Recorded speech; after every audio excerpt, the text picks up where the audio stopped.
artist. This is my first time actually challenging myself to do this, and I did it with my hands. Yo, boy, killing it, yo.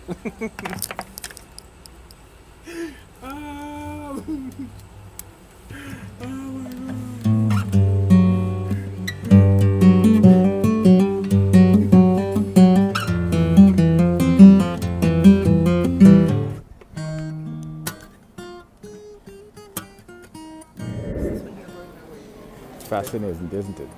And another peculiar aspect of this art to take into consideration is Will Smith is wearing like a two-piece suit. It's like a tuxedo.